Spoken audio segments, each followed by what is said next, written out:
O que faz um jogo de terror ser assustador é um debate que pende a lados muito relativos. Jumpscares, gráficos, atmosfera, história são alguns dos elementos que acabam por compor uma boa experiência nesses jogos. Mesmo assim, nada no mundo dos jogos de terror é uma regra geral. Você pode se assustar e ter uma boa experiência e uma experiência cativante jogando Resident Evil 7 de 2017, do mesmo modo que você pode se assustar e absorver a beleza retrô do seu segundo jogo lançado há mais de 20 anos atrás. Porém, o cenário dos jogos de terror profissionais evoluiu muito, e se você quiser investir em um projeto que se assemelhe às qualidades de um jogo como Resident Evil, vai ter que sair pelo menos R$1 milhão do seu bolso. Então os pequenos desenvolvedores precisavam se adaptar, ou era seu projeto ou o abandono por falta de verba. Só que o que ninguém esperava é que se os pequenos desenvolvedores capturassem alguns conceitos utilizados nos anos 90 para desenvolver seus jogos, o custo sairia mais barato, e o cenário dos jogos de terror mudaria drasticamente. Para começar esse vídeo de verdade, precisaremos voltar à era do PlayStation 1, mais especificamente no intervalo de tempo entre 1992 e 1900.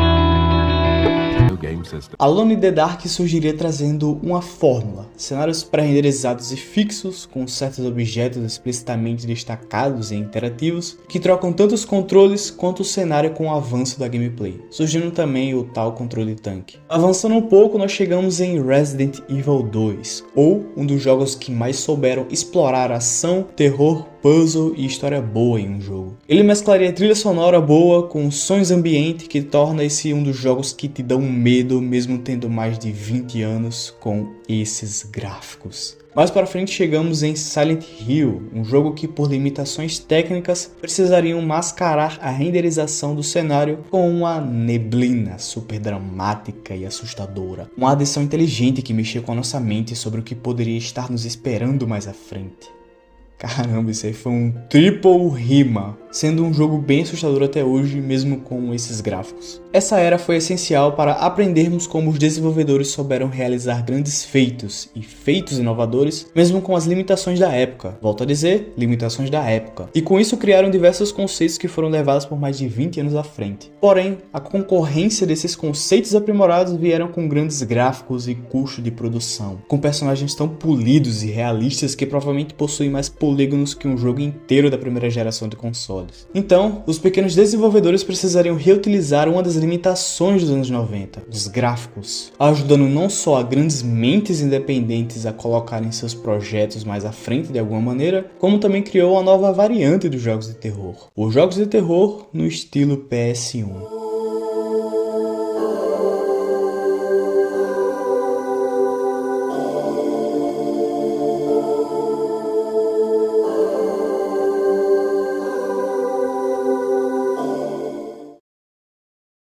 Não tem como falar sobre jogos estilizados com gráficos PSX sem falar da Puppet Combo. Acredito que tenha começado com Power Drill Massacre. Aqui ele nos reintroduz, eu nem sei se isso existe, aos gráficos de PS1, cenários claustrofóbicos de uma residência e o elemento perseguidor, que aparece normalmente com um jumpscare de acompanhamento. Daqui pra frente nós teremos uma certa fórmula imposta nos cenários dos jogos que brincam com o slasher antigo. Protagonistas, em sua maioria mulher, sem habilidades nenhuma, indo parar em algum local fechado que possui um louco assassino perseguidor. Teremos novamente a mecânica de salvamento não automático, onde a gente vai ter que pegar alguma fita ou rolos de tinta, como nos jogos do Resident Evil, para salvar alguém. Também voltaremos com os controles tanque, que podem ser alterados para jogatina em terceira pessoa e primeira pessoa, dependendo do jogo. E, obviamente, a cerejinha desse bolo, os gráficos dos jogos da era do PlayStation 1. Só que, como eu já disse, isso é uma estrutura básica para os jogos slasher com gráficos PSX, algo que já foi discutido em outro vídeo aqui do canal. Certos desenvolvedores utilizavam dessa forma de modelar seus jogos, só que construindo narrativas totalmente diferentes e autênticas, não necessariamente se prendendo ao gênero de terror, ou apenas utilizavam isso para mascarar uma história ruim e trash. Acredito que foi mais ou menos a partir daqui que a gente expandiu muito mais essa categoria dos jogos de terror. Primeiro saiu dos zumbis, vieram para os loucos assassinos, depois para entidades e depois para situações cotidianas e muito recentemente para jogos que parecem muito mais sonhos do que um jogo em si. É uma atmosfera estranha e relaxante que nos envolve de uma forma que gráficos são apenas para a gente ter algo visual, quebrando todo um tabu que jogo bom é jogo com ótimos gráficos, expandindo muito o que realmente faz um jogo comum e um jogo de terror serem bons. Enfim, viajei demais. Vamos para o próximo tópico. Muitos jogos de terror com gráficos de PlayStation 1 utilizam a limitação gráfica a seu favor, criando ambientes claustrofóbicos e inimigos perturbadores. Esse uso de sombras e ângulos de câmera fixos eram técnicas comuns para aumentar a tensão antigamente e que hoje em dia estão sendo utilizados em boa parte dos jogos nesse estilo. Acredito até que esses gráficos propositalmente limitados se tornaram uma boa desculpa para os desenvolvedores independentes explorarem o máximo das loucuras que nós nunca vimos em qualquer outro jogo. O Elite Squad nada mais é do que um puta surto visual. Nessa tentativa de FPS de tiro, o jogador tenta narrar uma história sobre um rapaz que entra no esquadrão cruel e começa a realizar certas missões matando gente por aí. Mas na real, o charme desse jogo vai muito além de uma ação muito escrachada e uma história boba. Aqui a loucura e as mensagens passadas por cada missão tornam a experiência desse jogo totalmente única, já que cada uma possui uma narrativa e uma ambientação com detalhes tão propositalmente psicodélicos que criam diferentes interpretações do mesmo jogo.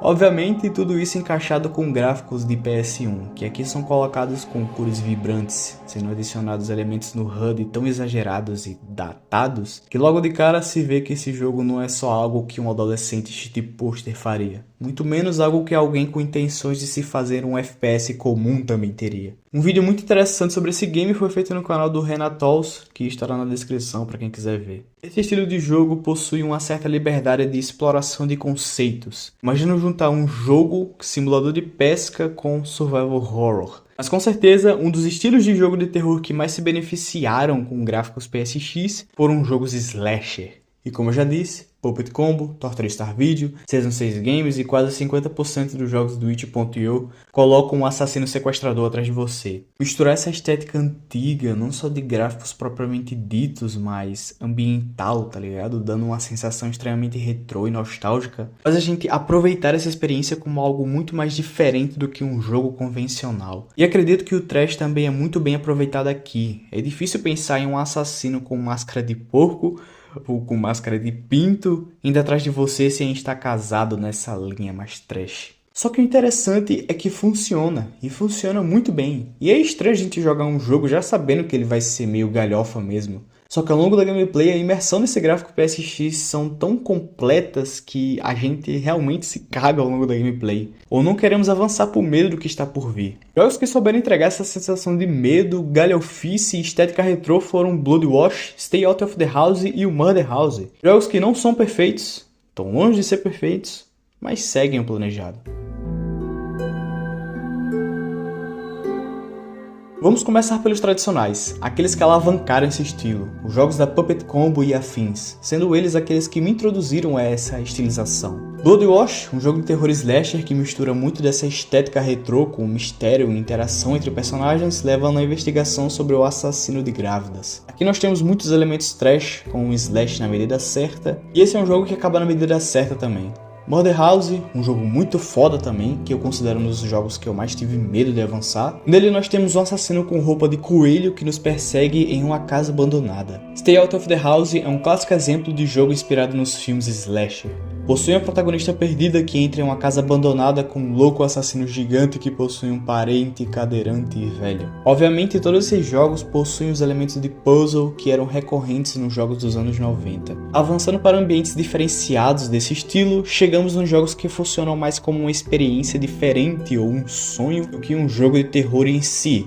Lógico, alguns deles conseguem mesclar essas duas coisas. Walk é um jogo onde nós controlamos uma garotinha até a sua casa, e o que torna esse jogo intrigante é o fato de ele ser muito simples, porém com uma certa complexidade de detalhes, mesmo sendo só uma demo. Por mais que aqui a gente esteja andando nas ruas, parece que tudo é muito mais fechado, dando uma sensação claustrofóbica mesmo sendo ao ar livre. Sensação essa que casou muito bem com esses gráficos PSX. Parece que tudo nesse game é um sonho onde essa entidade nos persegue. E esse game possui alguns conceitos interessantes, como a adição do ponto de vista dessa entidade nos perseguindo quando estamos correndo dela, e da troca de gameplay na segunda parte desse jogo. Mas se você acha que isso tem como ficar bem mais viajado, você acertou. Death Flush é um jogo que envolve elementos de slasher mas muito trash e coisa galhofa. Aqui nós partimos desde as referências aos jogos de terror até uma boss fight envolvendo o assassino da descarga em uma privada gigante. Por mais ruim que esse jogo seja, ele acaba caindo no vale da estranheza divertida. Não é todo dia que você joga um jogo onde a gente acaba enfrentando um cara que mata pessoas com um assento de vaso. Enxergam como o cenário dos jogos indie se transformaram muito depois que surgiu essa tendência low poly? Nunca que em 10 anos atrás nós ficaríamos ansiosos à espera de um jogo de terror com gráficos regredidos. Nem aproveitaríamos eles como experiências curtas e autênticas. Acho que essa forma de se produzir um jogo abriu portas para os pequenos desenvolvedores avançarem com seus projetos mesmo com pouco investimento, levando a conceitos nunca antes vistos, mostrando que sim, tem como fazer um jogo de terror e um jogo bom, sem se prender a grandes gráficos. Hoje nós vimos uma pequena apresentação de como jogos indie com gráficos PSX revolucionaram o cenário dos desenvolvedores independentes, e como ele abriu portas para jogos com conceitos cada vez mais diferenciados. E isso é sensacional, eles mostraram como uma limitação técnica de uma época pôde se tornar uma estilização de jogo e um conceito totalmente aproveitável para suas histórias. Se você gostou desse vídeo, não se esqueça de se inscrever, deixar o like e ativar o sininho, que isso me ajuda demais. Não se esqueça de comentar o que você achou desse vídeo e dê sua sugestão de alguns temas que vocês gostariam que aparecesse aqui no canal. É isso, tamo junto sempre e valeu!